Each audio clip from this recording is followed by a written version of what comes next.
The rain fell in thin, silver lines across the dark parking lot, turning the cold pavement into a mirror of trembling lights.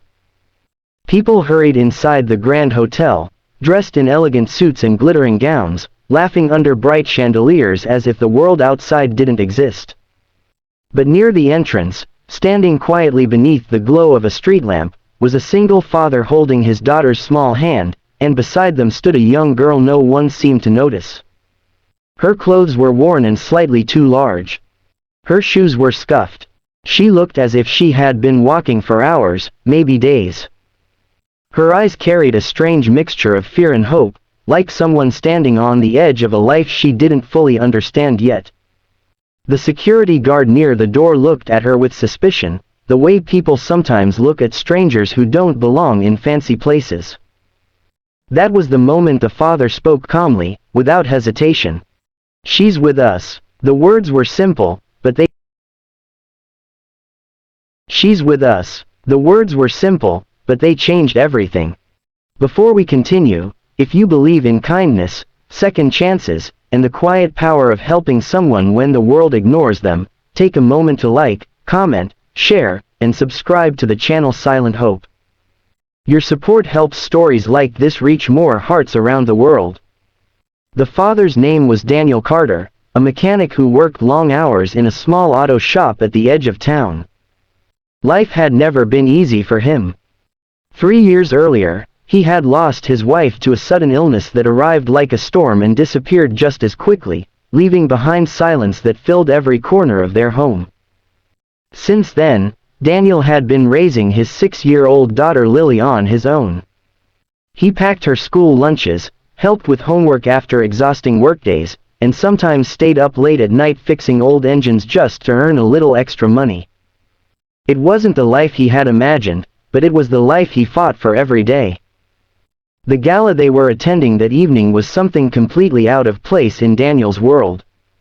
Earlier that week, Lily's school had sent home an invitation for a charity event supporting children's education.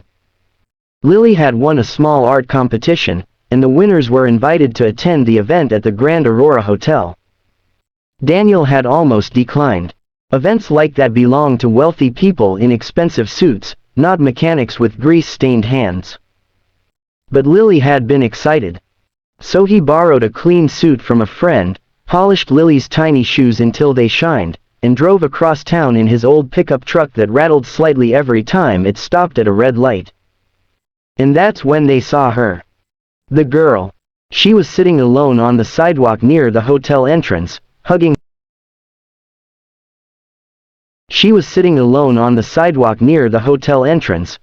her knees, trying to stay warm in the cold evening air.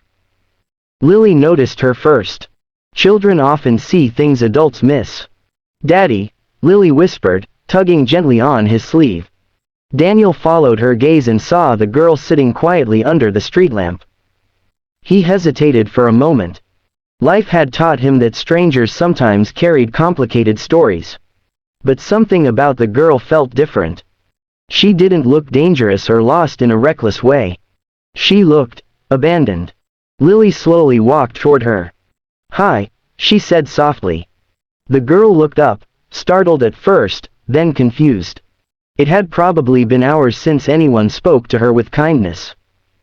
Daniel approached carefully, kneeling slightly so he wouldn't appear intimidating. "Are you waiting for someone?" he asked gently. The girl shook her head. Her voice was quiet when she finally spoke. "I was told someone would come." "Who?" Daniel asked. She didn't know. All she had was a small folded piece of paper clutched tightly in her hand, now damp from the rain. Daniel glanced at it but couldn't read it clearly in the dim light. The security guard nearby was already watching them with concern. "You can't bring random people inside," he said sharply as Daniel guided the two girls toward the entrance. That was when Daniel said the words. "She's with us." He didn't know why he said it. Maybe it was the way the girl's eyes filled with sudden fear when the guard spoke.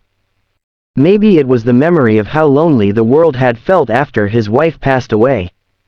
Or maybe it was simply the instinct of a father who believed no child should ever feel unwanted. The guard hesitated but eventually stepped aside. Inside, the hotel was breathtaking. Crystal chandeliers hung like frozen stars from the ceiling. Soft music drifted through the air. People laughed politely while servers carried trays of sparkling drinks across the marble floors.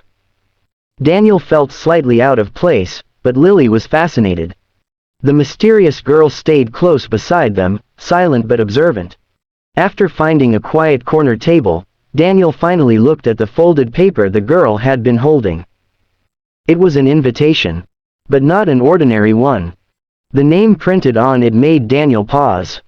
It belonged to one of the event's main sponsors, a powerful businesswoman named Eleanor Whitmore, the founder of the Whitmore Foundation, a charity known for funding schools and helping children across the country. Daniel frowned. "Do you know Eleanor Whitmore?" he asked the girl gently. She shook her head again. "I was told to come here." Before Daniel could ask more questions, the room suddenly grew quieter. People began turning toward the grand staircase at the center of the ballroom. A woman in her 60s slowly descended the steps, elegant and composed, her silver hair styled perfectly. Her presence alone seemed to command the room. It was Eleanor Whitmore herself. She walked toward the stage where the evening speeches were about to begin.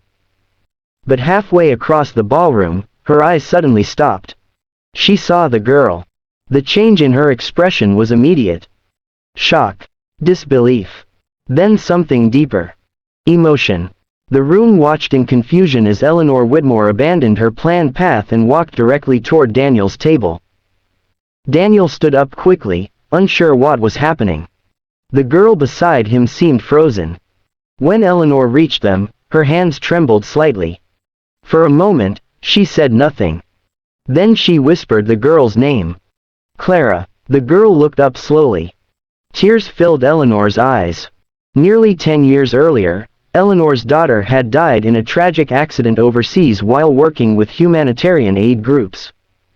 In the chaos that followed, Eleanor had lost contact with her daughter's infant child, Clara. The child had disappeared within the complicated systems of orphanages and international adoption networks. Despite years of searching, Eleanor had never found her. Until now. The invitation Clara carried had originally been sent to an orphanage months earlier as part of a charity outreach program. Somehow, through a chain of small miracles and coincidences, Clara had followed that invitation to the hotel. And Daniel Carter, a mechanic who simply chose kindness, had unknowingly brought her back to her grandmother. The reunion that followed was quiet but powerful. Tears flowed freely as Eleanor embraced Clara, holding her tightly as if afraid the world might take her away again. The elegant ballroom grew silent as guests realized they were witnessing something far more meaningful than a charity gala. They were witnessing a family being restored. Eleanor eventually turned to Daniel. Her voice was full of gratitude.